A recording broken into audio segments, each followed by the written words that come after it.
Hi all, I'm AKS Kamali. I'm from Anadesh College.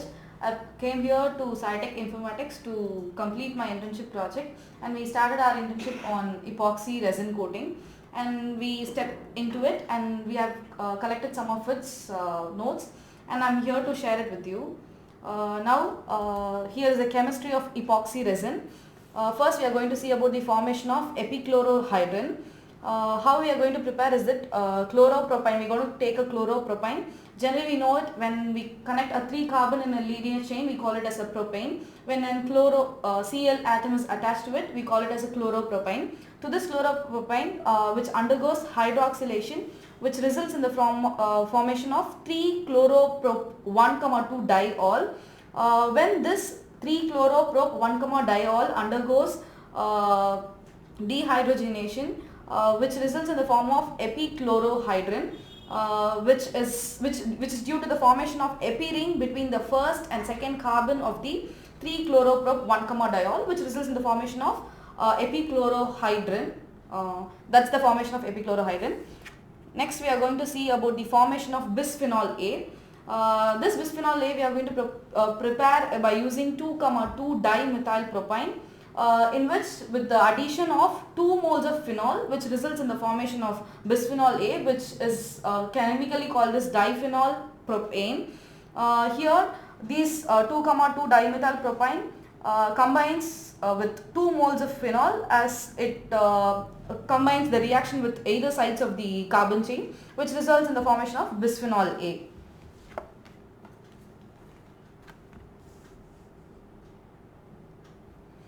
Now we are going to see about the preparation of epoxy resin.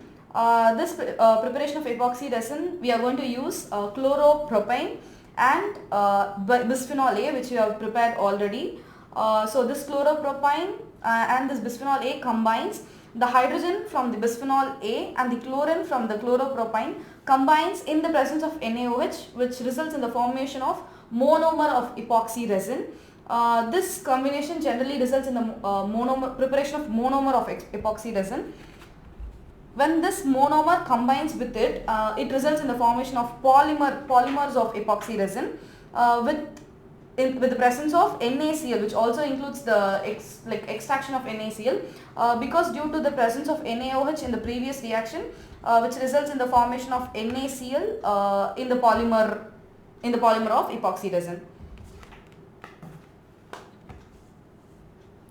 Now we are going to see about the types of epoxy resin. There are various types of epoxy resin, and here we have taken about the epoxy novolac resin, cycloaliphatic epoxy resin, acrylic epoxide resin.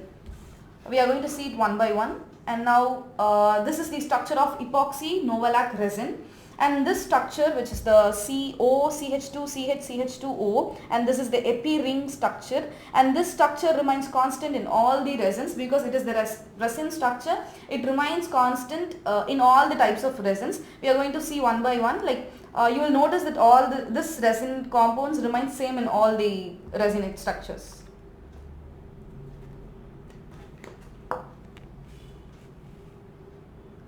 And this is the structure of cycloaliphatic epoxy resin, and as I said already, and this structure remains the same in all the resin.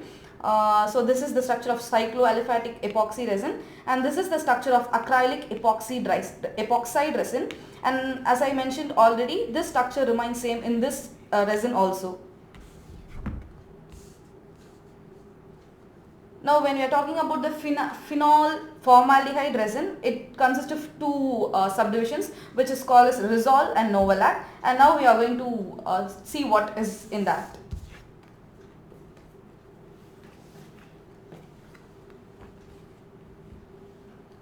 As I mentioned earlier, the phenol formaldehyde resin is of 2 divisions, Rizol and then Novolac, and now we are going to see the formation of Novolac.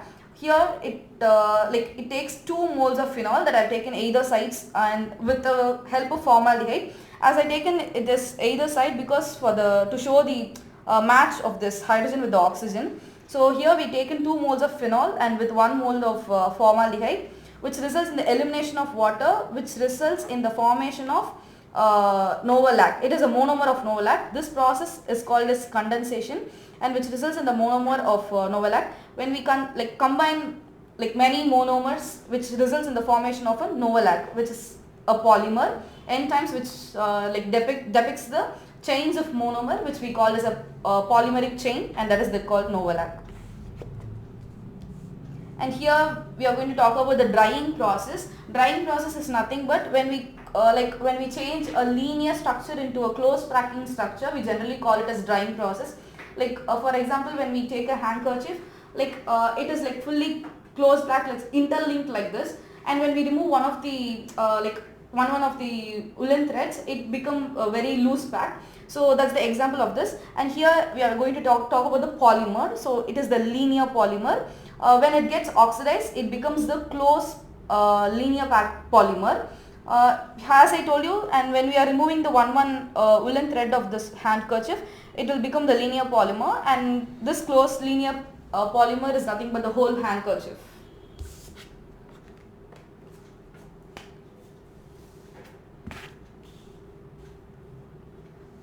Now we are going to see about the polyurethane reaction. And this polyurethane reaction, the isocyanate reacts with polyol, and the NC double bond O group of the isocyanate reacts with the OH groups of the polyol, which results in the formation of polyurethane. They combine which combines to form the monomer. When these monomers combine, many numbers are combined together, they form the polymer of this polyurethane. Good. Here, take that cross-linked polymer.